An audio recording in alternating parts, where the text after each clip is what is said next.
Hello students, good morning. Today we will teach you lesson 8 in Hindi झूठा अभिमान। इस कहानी के माध्यम से इसमें यानी कि कवि ने बताया है कि हमें झूठा अभिमान नहीं करना चाहिए। अभिमान मीन्स घमंड, किसी भी बात को लेके, किसी भी चीज़ को लेके घमंड नहीं करना चाहिए, क्योंकि झूठा अभिमान कभी ना कभी चूर हो जाता है। तो चलिए इस लेसन में हम देखते हैं कि झूठा अभिमान के बारे में इसमें क्या बताया है। So all students open your book. Lesson 8 झूठा अभिमान। सूरज प्रातःकाल पूर्व दिशा में उदय होता है। ये तो आपको सबको ही पता है कि सूरज प्रातःकाल पूर्व दिशा में उदय होता है ईस्ट में, और सायंकाल पश्चिम दिशा में अस्त हो जाता है।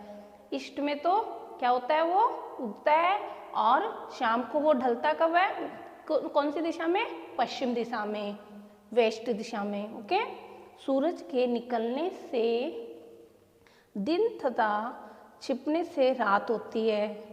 सूरज के निकलने से दिन और छिपने से रात होती है। वह हमें प्रकाश देता है, वह हमें रोशनी देता है, गर्मी देता है। सूरज न होता तो शायद हम सब भी न होते। वह हमें क्या देता है, रोशनी देता है, प्रकाश देता है और गर्मी देता है। अगर सूरज नहीं होता तो शायद हम सब भी नहीं होते। इसी तरह हवा का हमारे जीवन में विशेष महत्व है। इसी तरह हवा का भी हमारे जीवन में विशेष महत्व है। हवा में हम सब सांस लेते हैं, हवा के बिना भी हम जीवित नहीं रह सकते।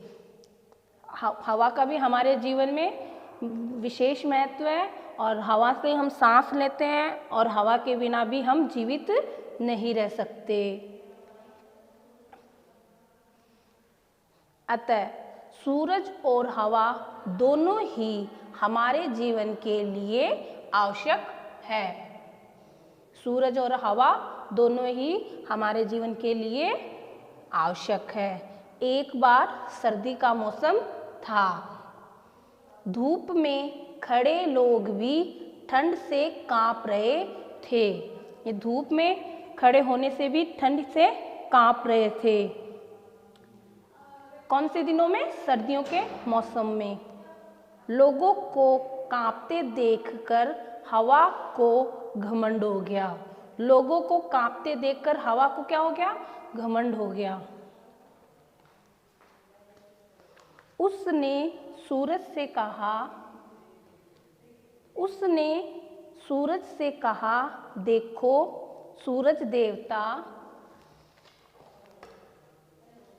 देखो सूरज देवता,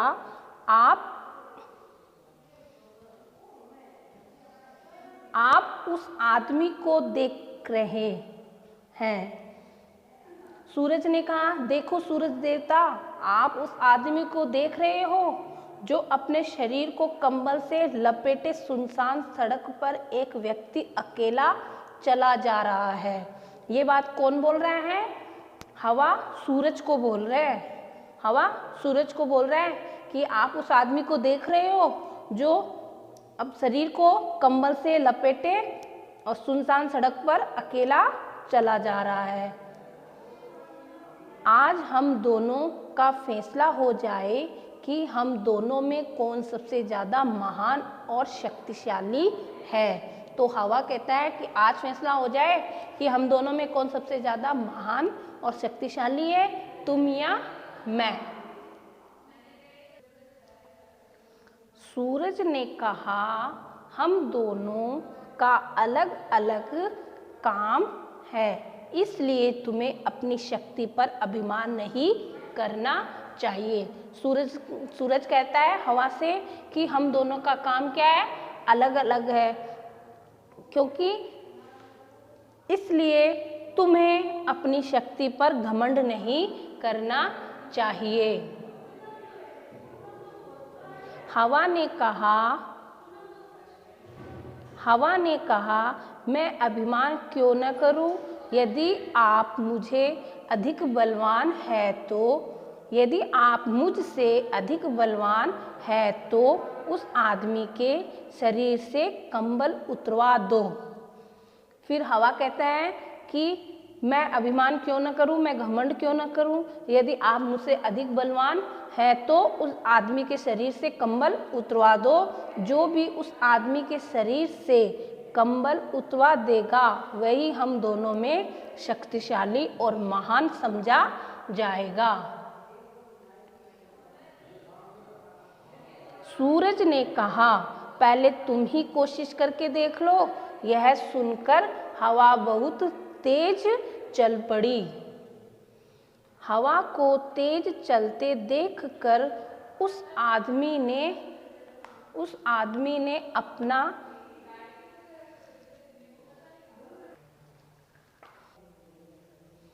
यह सुनकर हवा बहुत तेज चल पड़ी। हवा को तेज चलते देखकर उस आदमी ने अपना कंबल अपने शरीर से पूरा लपेट लिया।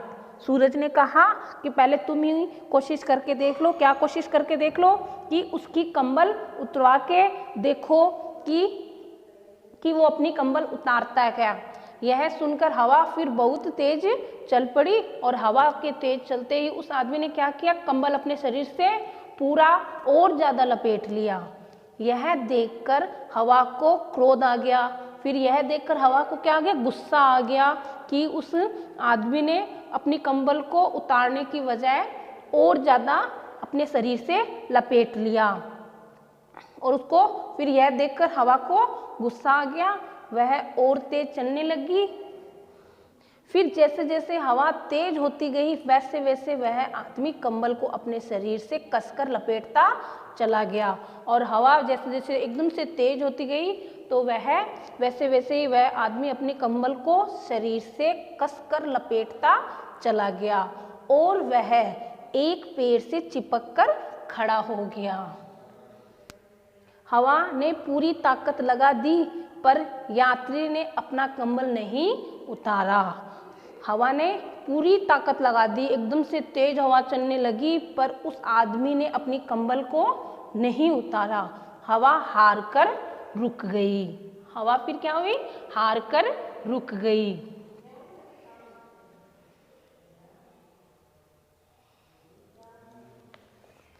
अब सूरज की बारी आई।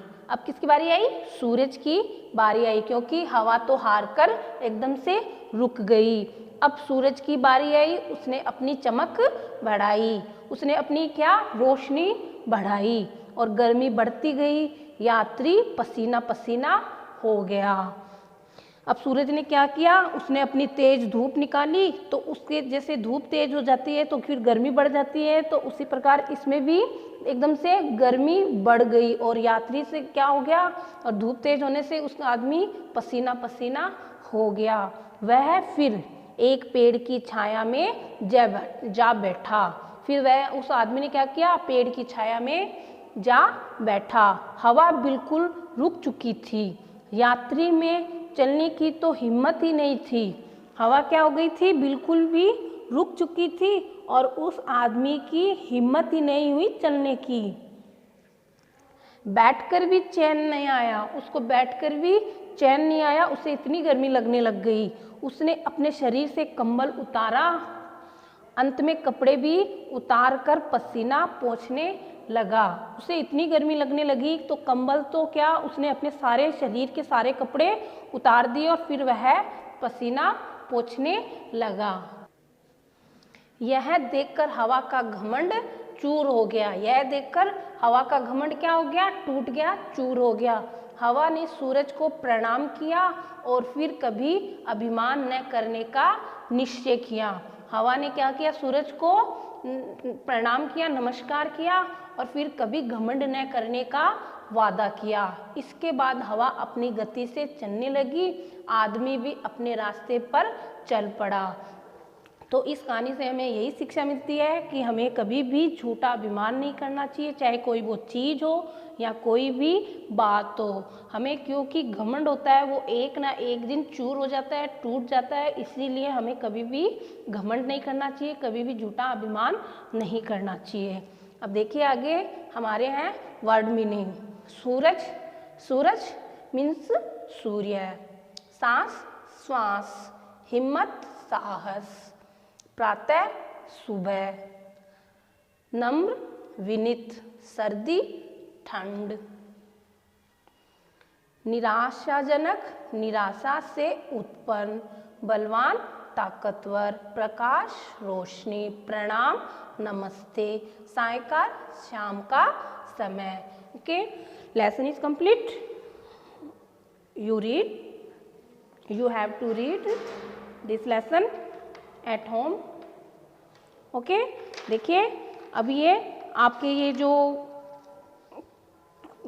लास्ट पीछे वाला क्वेश्चन लेसन है अपना 7 मोर, जो मैंने आपको लास्ट वीडियो में पढ़ाया था, उसके हमने आधे क्वेश्चन आंसर हमारे पूरे हो गए थे। अब ये यहाँ से सेकंड से फिर ये सारे मैं आज आपको पिक सेंड कर दूंगी इसकी, तो आपको ये करना है, आपको मुझे पिक सेंड वर्क करके फिर वर्क मुझे सेंड करना है। ओके, फिर इसके 8 लेसन के ये शब्दार्थ और ये छोटे वाले प्रश्न उत्तर है जो आपको मैं आपको पिक सेंड कर दूंगी, फिर आपको करना है नोटबुक में। Okay, thank you.